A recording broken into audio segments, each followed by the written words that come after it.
कि इंसान को कुछ ना कुछ तो करना चाहिए ना। कि काट रहे विघ्नों के दल के, पाट रहे तल और अतल को, शिखर शिखर चढ़ता है पौरुष अपना पद स्वयं करता है। मेरा मकसद था पढ़ना और लोगों को पढ़ाना। मेरा बस चले तो मैं पूरे हिंदुस्तान में एक एक किताब फ्री बांटूं। तो काम छोटा बड़ा नहीं होता, काम काम होता है। अब मैं इस काम को काम समझ के नहीं, मैं इसको पूजा समझ के करती हूँ।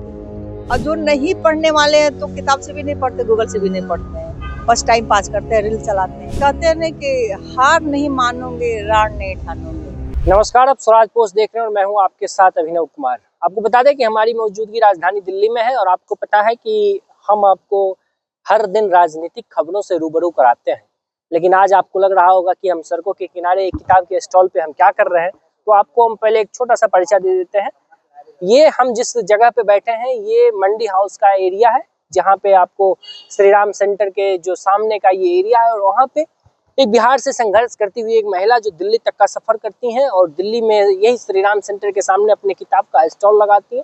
और हम जरा इनसे ही आज इनके संघर्ष की कहानी जरा समझने का प्रयास करेंगे कि बिहार से चल के, बिहार के छोटे से गांव और कस्बे से निकल के राजधानी दिल्ली तक का सफर कैसा रहा और ये पूरा संघर्ष की कहानी हम आपको जरा समझाने का प्रयास करते हैं। हम सबसे पहले तो वक्त देने के लिए बहुत बहुत धन्यवाद। हम आपके बारे में पहले जानना चाहते हैं, एक छोटा सा परिचय हमारे दर्शकों को बता दीजिए कि आपकी संघर्ष की कहानी वो बिहार से लेकर दिल्ली तक की क्या रही। देखो, ऐसा होता है कि दिल्ली और बिहार, कोई मैं तो महिलाएं शुरू से बचपन से ही प्रवासी होती है जी और हमारी माँ भी प्रवासी थी। और चूंकि वो दूसरे जगह से चल के आई तभी तो मेरा उत्पत्ति हुआ। जी तो महिलाएं प्रवासी होती है।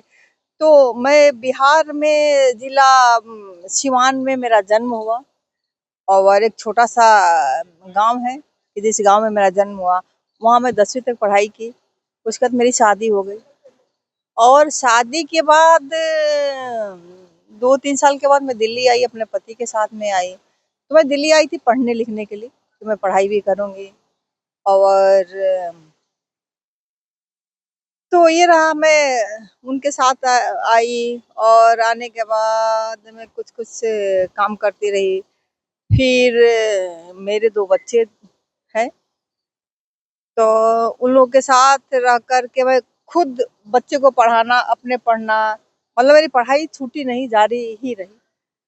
तो यही रहा कि मैं दिल्ली आई पढ़ने लिखने के लिए, हम अपने पति के साथ में आई, पति के सहयोग करने के लिए मैं आई और आना भी पड़ता है। यही कहानी है। फिर आपको ऐसा कब लगा कि आप श्री राम सेंटर के सामने ये चिलचिलाती धूप हो या बरसात का समय हो या कड़ाके की ठंड हो, आप यहाँ एक किताब के स्टॉल लगाकर आप यहाँ बैठती हैं। ये एक छोटा, ये कोई बड़ा संघर्ष है, बहुत बड़ी बात है कि आप दिन ना रात हमेशा ये स्टॉल पे बैठी रहती हैं। ये कब से आपको लगा? देखो, ऐसा है कि इंसान को कुछ ना कुछ तो करना चाहिए ना। तो ये एक मैं लाइन बोलना चाहती हूँ कि काट रहे विघ्नों के दल के, पाट रहे तल और अतल को, शिखर शिखर चढ़ता है पौरुष अपना पद स्वयं करता है। तो मैं पहले आई, दिल्ली आई। दिल्ली आने के बाद मैं स्कूल में भी पढ़ाई। उसके बाद लगा कि नहीं नहीं, स्कूल में पढ़ाने से कुछ नहीं हुआ। तो मैं पहले श्री राम सेंटर के अंदर थी। जी तो वहाँ से बंद हुआ तो मैं ज्ञानपीठ से ली गई। फिर ज्ञानपीठ से कई मतलब ज्ञानपीठ से निकाल दी गई थी मैं। तो निकालने के बाद मैं सूचना प्रसारण विभाग में भी काम की। मतलब बहुत दिन नहीं की, महीने में 2-3 दिन करती रही। फिर यहाँ मैं आई श्री राम सेंटर। क्योंकि मैं किताबों के बिना मैं नहीं रह जी। सकती। मेरा मकसद था पढ़ना और लोगों को पढ़ाना। मेरा मतलब ये है ना कि लोग क्या क्या षड्यंत्र करते हैं। मेरा बस चले तो मैं पूरे हिंदुस्तान में एक एक किताब फ्री बांट दूं। पूरे हिंदुस्तान के घर में, गांव गांव में मैं किताबें बांट दूं कि लोग पढ़े। पढ़ेगा भारत तो आगे बढ़ेगा भारत। तो मेरा यही मकसद है। इसी मकसद के साथ मैं काम करती हूँ। और ऐसा कुछ भी नहीं रहा कि मैं नहीं नहीं नहीं मैं हमारे पति भी दैनिक जागरण में है, से रिटायर कर चुके हैं। उनकी भी 12-13 किताबें भी आ गई है। तो हम लोग लिखने पढ़ने वाले आदमी हैं, खुले विचार वाले हैं, तो काम छोटा बड़ा नहीं होता है, काम काम होता है। अब मैं इस काम को काम समझ के नहीं, मैं इसको पूजा समझ के करती हूँ। तो यही है हमारी कहानी।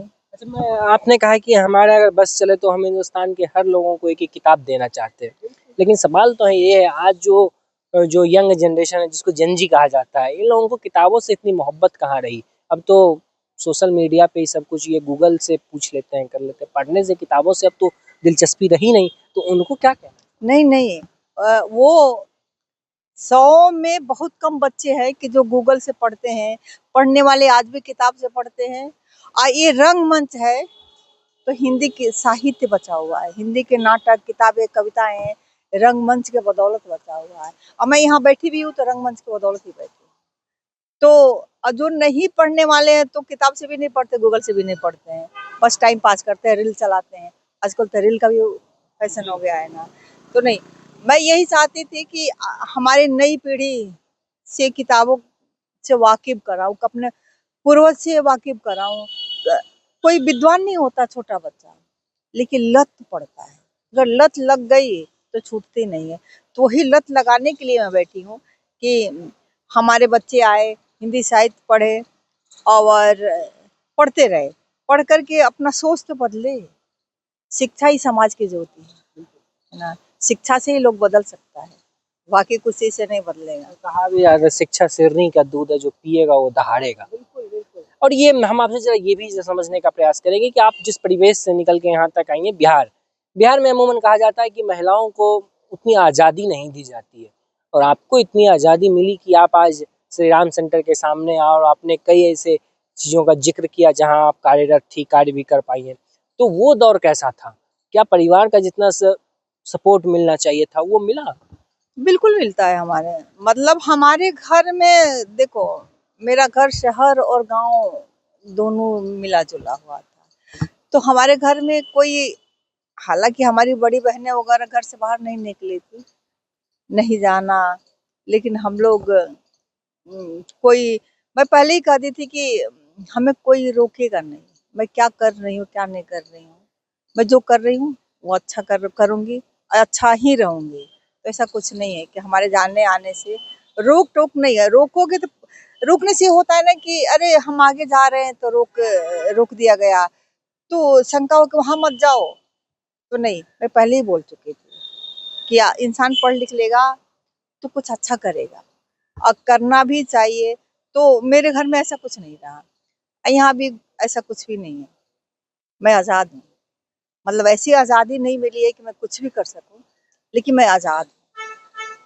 आज़ादी का मतलब यही होता है कि आर्थिक, लड़कियों की आर्थिक मजबूती, बुद्धि, पढ़ लिख करके आगे बढ़ जाए, तो वो मैं करती हूँ। अब मैं सोच बदलना चाहती हूँ लोगों की।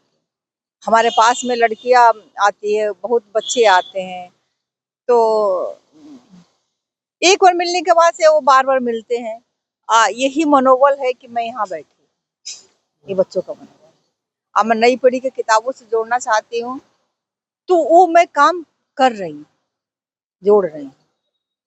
कविताएं लिखना, लोग कविताएं, मतलब मैं प्रकाशन भी चलाती हूँ, संजना बुक्स के नाम से मेरा प्रकाशन भी चलता है।